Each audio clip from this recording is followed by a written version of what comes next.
एक गरीब परिवार की कहानी। राम और उसकी पत्नी के एक बेटी और बेटा थे। उनकी हालत इतनी बुरी थी कि राम की पत्नी सुधा को भी अपने बच्चों को छोड़कर जाना पड़ता था।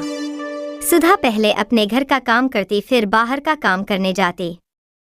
एक दिन वह दोनों काम करने के लिए जा ही रहे होते हैं कि उनकी अचानक से बुग्गी पलट जाती है और वह गिर जाते हैं। किसी को क्या पता था कि गिरने से उनकी मृत्यु हो जाएगी। राम और सुधा के अंतिम संस्कार में उनकी बेटी पारुल आती है, क्योंकि उनका छोटा बेटा नीरज तो बहुत छोटा था। धीरे धीरे वहाँ से सब चले जाते हैं, लेकिन पारुल वहाँ से नहीं जाती। वह तो सोच में पड़ गई। पारुल तो चुपचाप खड़ी देख रही थी। उसे तो यकीन ही नहीं हो रहा था। पारुल बहुत छोटी थी। वह डर रही थी कि वह और नीरज अब कैसे रहेंगे। उनका तो न कोई परिवार था और न कोई पड़ोसी। पारुल इतनी भी बड़ी नहीं थी कि वह अकेले घर का गुजारा चला सके, इसलिए वह रात को अपने माता पिता की अस्थियों को देखने आ जाती है। उसको अस्थियों के पास रंगीन गुब्बारे दिखाई देते हैं।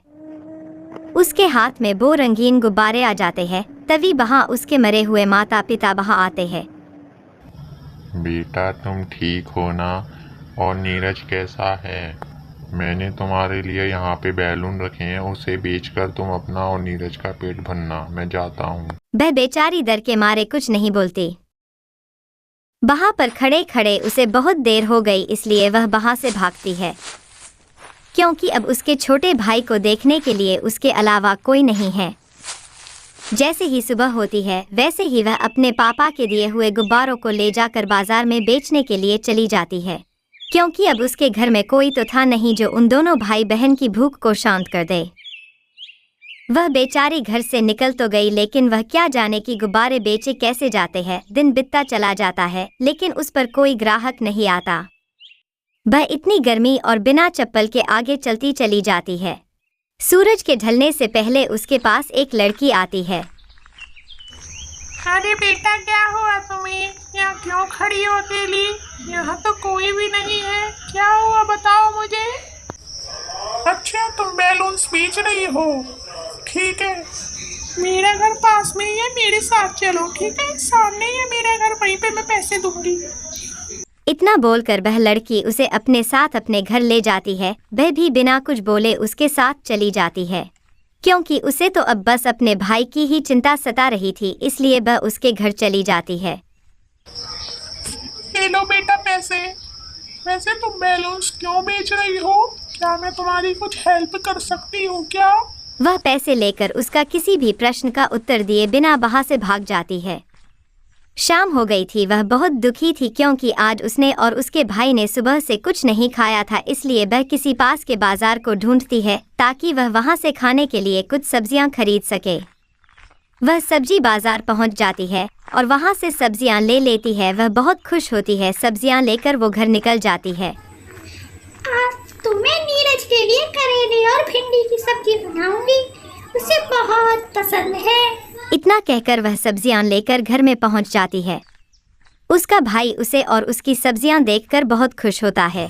ये दीदी आ गई। तभी उनके घर की लाइट चली जाती है। वह कढ़ाई में खाना बनाती बनाती अपने माता पिता के साथ हुए हादसे को याद करती है। वह अपने दिमाग से उस बात को निकाल ही नहीं पाती है। अरे दीदी, तुम्हें ता है तो बताओ। कुछ ना हुआ, तू खाना खा चले। इतना कहकर वह अपने भाई को खाना खिलाती है और कहती है कि तूने आज क्या किया था। उसका भाई उसे कुछ नहीं बताता, तो उसकी बहन आज के दिन उसके साथ क्या क्या हुआ था वह विस्तार पूर्वक बताती है। पूरे दिन की बात बताते बताते उसे भूख लग जाती है, तो वह भी खाना खाने लग जाती है। उसे फिर से अपने माता पिता की याद आने लगती है, क्योंकि वह हमेशा अपने माँ और पापा के साथ ही खाना खाती थी। खाना खाने के बाद तो वह सो जाती है, क्योंकि उसे फिर से सुबह रंगीन गुब्बारे बेचने जाना था। लेकिन उसका भाई नहीं सोता। वह सोच रहा था, मम्मी पापा कहाँ है, अभी तक नहीं आए हैं। अगले दिन जैसे ही सुबह होती है, वह घर पर नहीं दिखती। वह तो अपने भाई के लिए आइसक्रीम लेने के लिए निकल जाती है। तभी वहाँ से एक बर्फ की ठंडी गोले वाली आइसक्रीम वाला जाने लगता है, लेकिन वह वहाँ पर नहीं होती। गोले वाला किसी का भी इंतजार नहीं करता, क्योंकि उसे और भी जगह जाना था। धीरे धीरे दोपहर हो जाती है।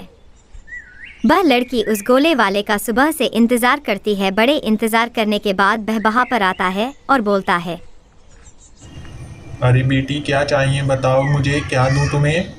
गोला चाहिए? अभी देता हूँ बेटा, रुक मेरे, अभी देता हूँ। वह गोले वाला उसका गोला बना तो देता है, लेकिन उसके पास पैसे ना देखकर उससे छीन लेता है।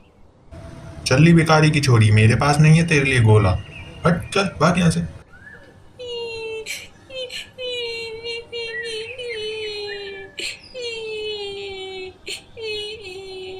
इतने में उसके पास 2-3 ग्राहक आ जाते हैं। वह उनके लिए गोले बनाता है और गोले देखकर वह गरीब लड़की देखती है और उसे रोना आ जाता है, क्योंकि उसकी मम्मी पापा नहीं थे उसे पैसे देने के लिए।